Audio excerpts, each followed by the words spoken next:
You know, I was thinking about it, and I had part 1, 2, and 3 about trauma and my personal trauma that I had gone through my whole life.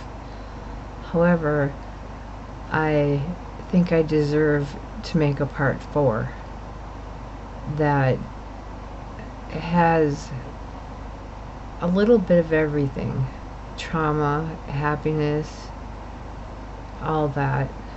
A lot of mental illness issues, things like that. But you know, after I made part 3, I thought about it and thought, you know, after my divorce, that wasn't the end of my life.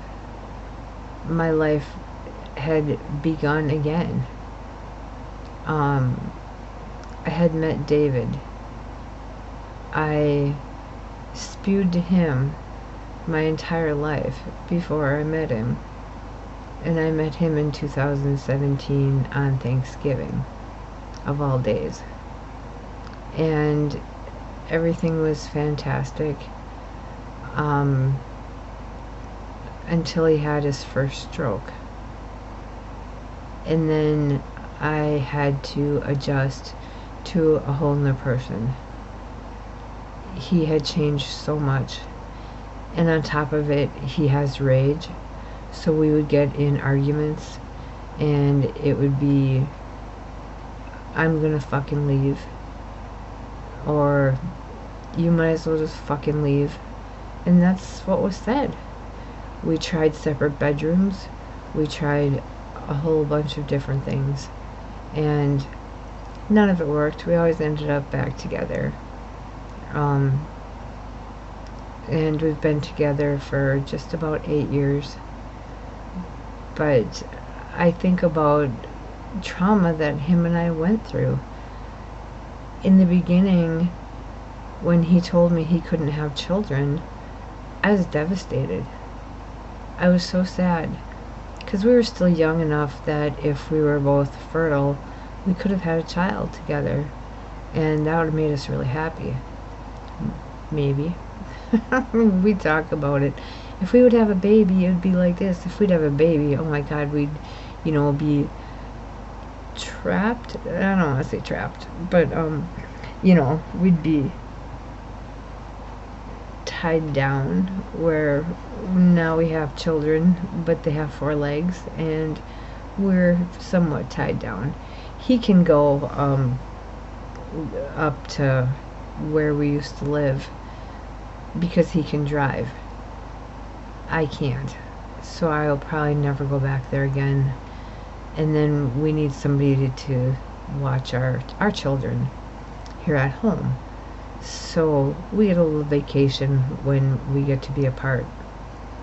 And then he had a second stroke. Well, the first 2 strokes were back where we used to live, and we went through hell and high water to try to find out why he had these strokes. And we had doctors tell us they were migraines. We had doctors tell us, you know, all sorts of weird things. And it's like, then why did he spend 4 days in a stroke unit? You know, a ICU stroke unit. That was the first one. And the second one was just shifting him around from doctor to doctor to neurologists. They all thought it was, you know, neurological. And then he had his third one down here, and we didn't sit on it. We did for a while because, well, there's another stroke. But they're mini strokes. Oh, I forgot to mention, when we first met, I found out, well, he was on, we met on a dating website, and it said widower. Yeah, they all do. That's the catch. But when I saw construction worker, I'm like, ooh, strong man. And then we both had a hopeless romantic checked off as, you know, out of 30 things. We had hopeless romantic. We both had that. So, we decided to meet, and he's like, oh, we should go somewhere. And I'm like, oh, it's Thanksgiving evening. Do you want to go to Quick Trip? You know, because that's the local gas station. And it's like, he's like, or do you want to drive around? Boring. That's not a date. So we just stayed at my apartment, and friends of mine are like, well, what if he hurts you? What if he wants to hurt you? And that was after a year and a half of being single and going on dates and just random shit, being hurt by virtual strangers that I decided to go out on dates with. They would physically hurt me, but that's whatever. And just a lot of shit that I went through in a year and a half of being single wasn't what it was cracked up to be. In a way, yeah, I liked it because I could make my own decisions and do what I wanted. But anyway, he came to my house and knocked on the door, and when I opened the door, it looked like he was gonna bolt. He looked scared. It was really funny. He'll deny it, trust me. But I guess, you know, I wanted to make this video show you that you can not bypass, but conquer traumas. And when we first met, and he said he really was a widower, I found out that he had found his wife deceased when he got home from work that day. And it had been about a year. So I supported him and told him, you know, I found my son deceased. So the reason we got along so well is that we understood the concept of trauma and, you know, all that you go through when you have those kind of things happen. We knew those feelings. Both of us knew those feelings. So we were able to understand each other and kind of, you know, bounce ideas off each other or talk about it candidly. And we just got along so good. And the strange thing, I gotta add, we met on a Thursday evening, and he said, do you want to go to Thanksgiving dinner with me? And I said, okay. I said, where? His deceased wife's family. Wow. And I thought, if you think I can handle it, if you think that they can handle me being there, okay. And I went after knowing him a day. And I lived. I'm here. They're very nice people. They didn't make me feel awkward. I was nervous as fuck. But they didn't make me feel strange. They didn't make me feel unwelcomed. They're very nice people. So I really appreciated that. We had a good time. And anyway, so I was working at the time, and I had to go to work Monday, and the rule of thumb was shut up after 9 o'clock. 9 o'clock comes, quiet.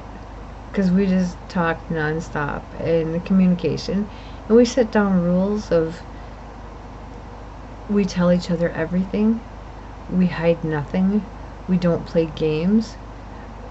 We both, you know, we're too old for that shit. And so that's how our relationship was made of rules. You know, everybody says the numbers, you know, number 1 is this, number 2 is that. No, for us it was communication, trust,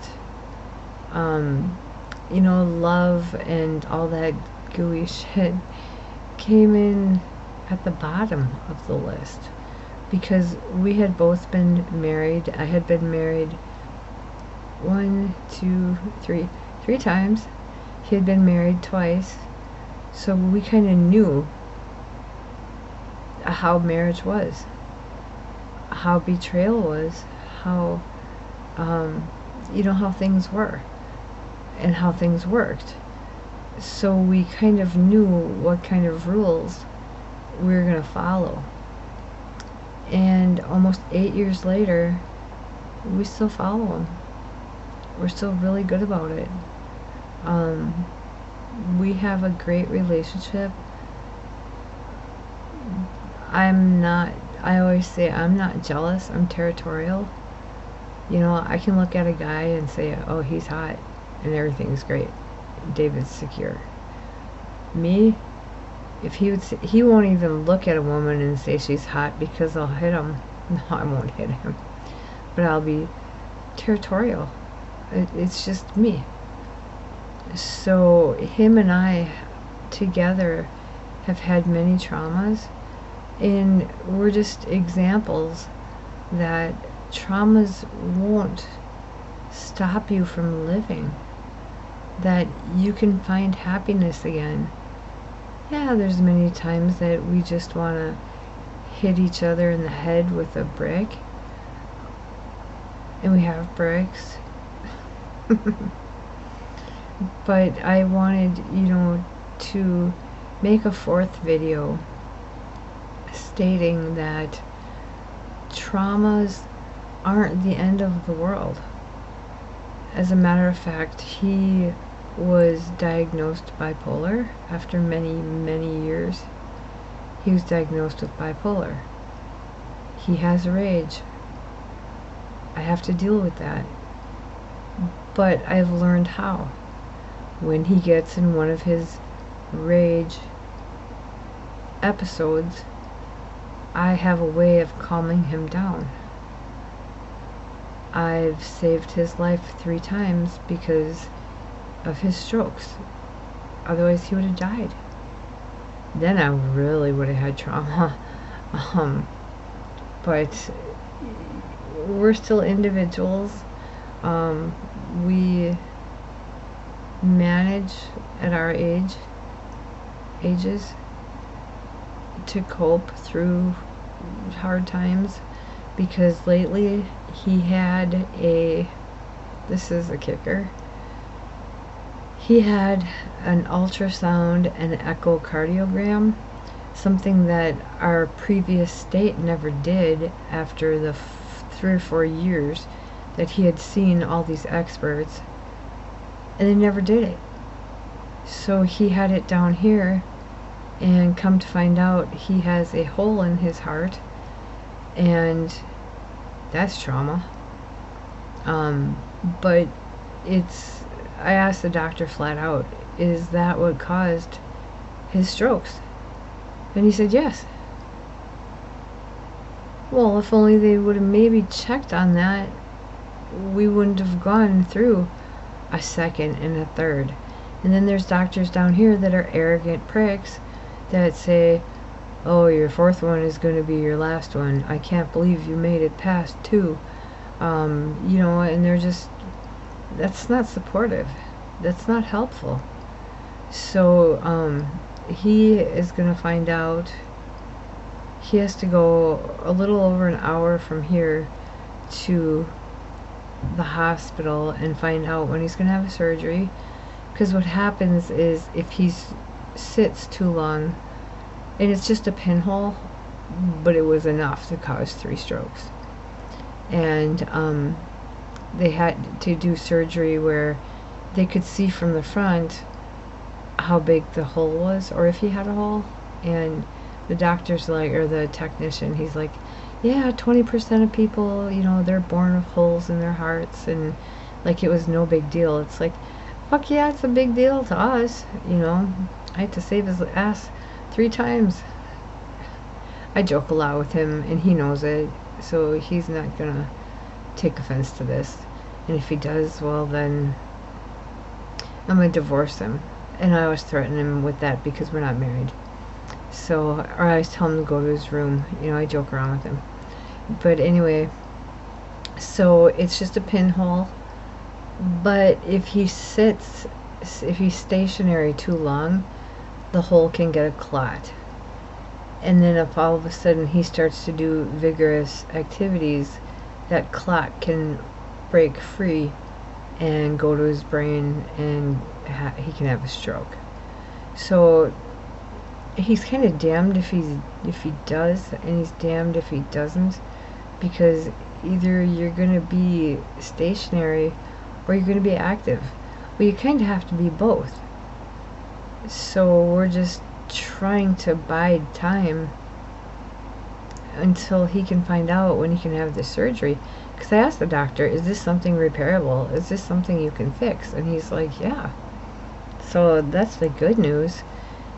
The only thing is that doesn't discount him from having blood clots elsewhere. I mean, I had a blood clot in my leg, and it wasn't the typical raised hot lump. You know, it was sore. It wasn't typical what they describe as a clot, and it ended up being one. And I had to have, I'm not going to go into all details, but I ended up getting pregnant, and I had to be on blood thinners for the entire pregnancy and then some, and I couldn't take pills because it could get into the baby through the placenta, so I had to take shots. And they're not little baby shots, they're big shots. And then I ended up with gestational diabetes, so I decided to get my tubes tied. Just fix it. And that's what's funny, is what I was talking about in the beginning, when I found out he couldn't have children, I was devastated. And then I thought about it, because I also had a partial hysterectomy. So after I thought about it, and it took me a while, I'm like, wait a minute, he can't have children? Well, guess what, dumbass? Neither can you. So what's the, you know, it was pretty funny. And day 5 he proposed. I hesitated because I had been through so much trauma that I didn't want to be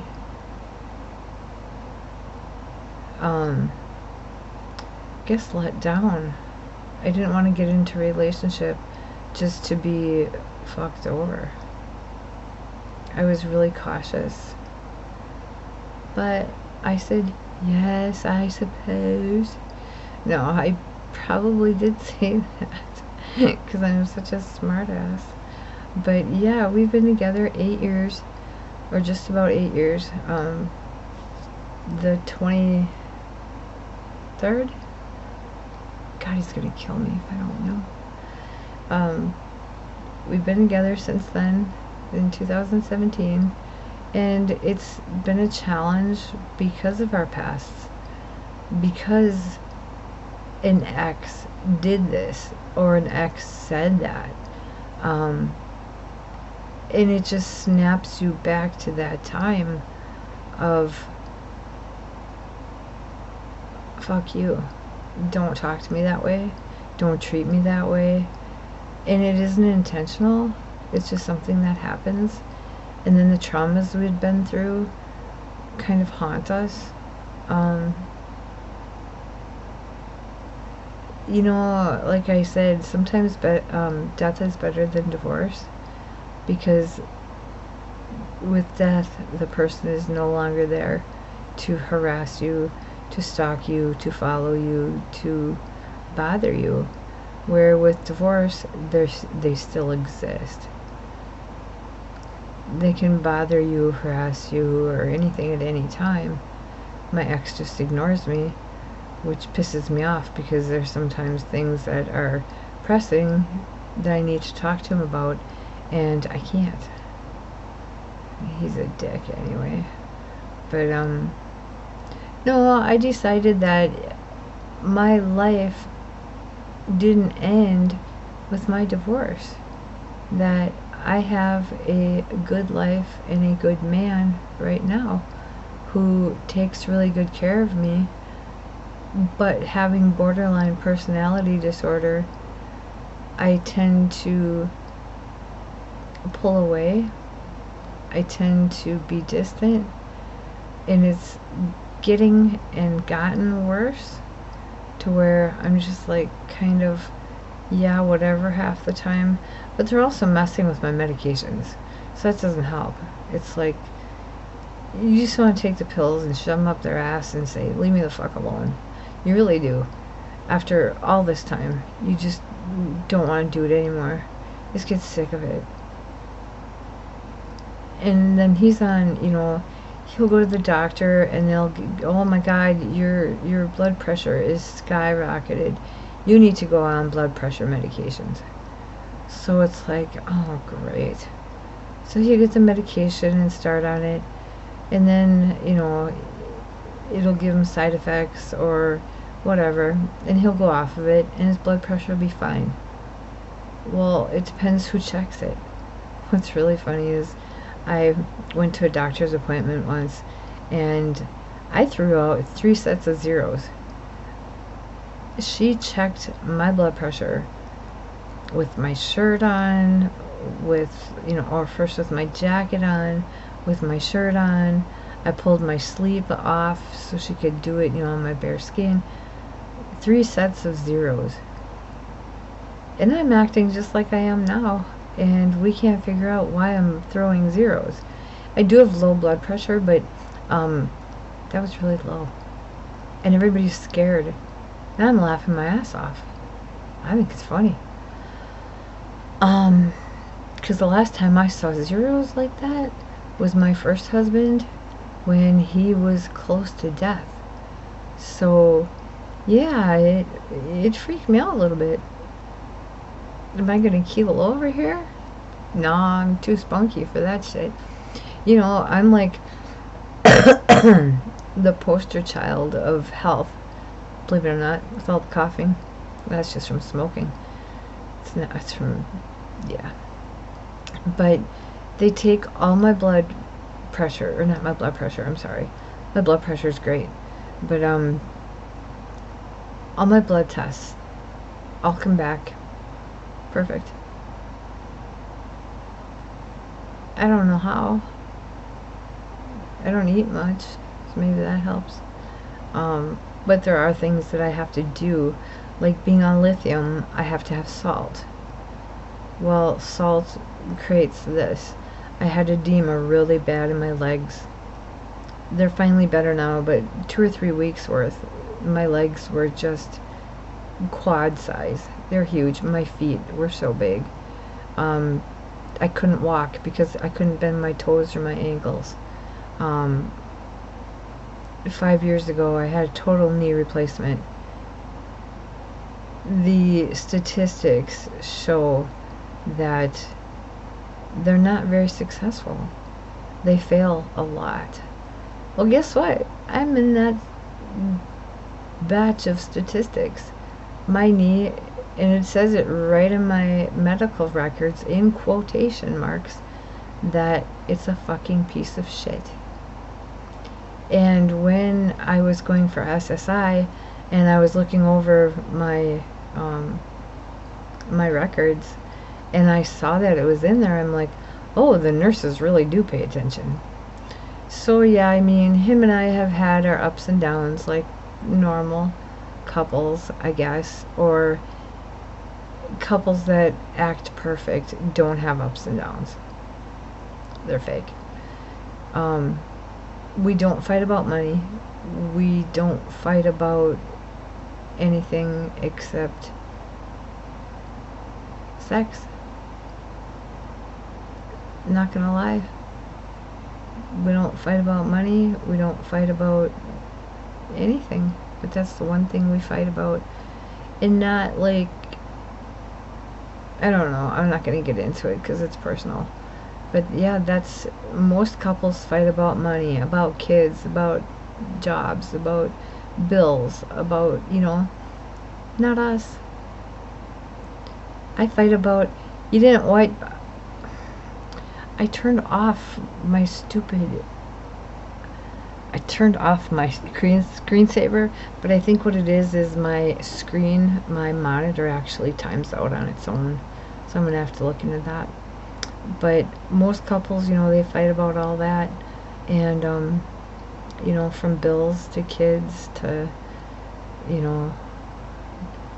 all that. But him and I, like I said, as I was saying, we fight about, why didn't you wipe the fucking crumbs off the counter? Don't you know where there's more toilet paper? Can't you put another roll of paper towel right next to it, or buy it because there's only 1 or 2 sheets left? Petty shit. But I always say those little things escalate into like one big thing. Otherwise, it's great. We're best friends. We have a decent relationship. We have a non-traumatic, well, unless you count his strokes or his high blood pressure, which is sometimes, not always. It's really stupid. It's weird. He's weird. But so I just told him, do what you want to do, and we'll go from there. What happens is going to happen, whether or not you're sitting on the couch or you're in the garage or basement working on something. Whatever's meant to be will be. I hound him for his fucking will, because I have my will done and his is just sitting there and he's not doing anything about it. Well, because I have to do it. But I have mine done. I just have to tweak it a little bit. But yeah, we don't really fight about much, and if we do, it's just petty shit. I'm trying to think what else. I don't know. Really nothing much. It's usually me nagging, but it's not. We've agreed it's not nagging. It's just reminding or discussing, or usually just talking. The worst is, honey, I have to tell you this, and Sasha, come here. You want to see my puppy? Sasha, over here. Come here. Come here. Come over here. See if I can get her in view. Oh, I can't get her in view. Dang it. I can move my camera, but then I'll fuck it all up. She's a red golden retriever, and she is my heart. I got her 6 days after my knee replacement. Everybody's like, are you nuts? Because you usually couldn't trip over a puppy. But she stayed out of the way. She was good. That was a trauma. Oh my God, was that a trauma. My knee replacement. 5 years later, it's still a huge trauma. Because it's pain. Constant pain. There's no getting around it. But, and then in my back, I have back problems. It seems like medical issues are trauma. They should give me something for that. But I don't like to take medication, so it's like, just skip that. I'm good. I don't need that. I'm too stubborn. So, okay, like I said, I wanted to add a part 4 because I felt like leaving it at part 3 at that kind of trauma. I felt like there was a part 4 missing. So I decided to kind of go through traumas that we go through now, because I kind of left it back then, and I wanted to explain traumas we have now and how we're dealing with them and things like that, and not leave it at such a dead end. I felt like it was a dead end. So I hope you have a good, whatever the fuck tomorrow is, Tuesday I think, or today, I don't even know what time it is, but have a wonderful day.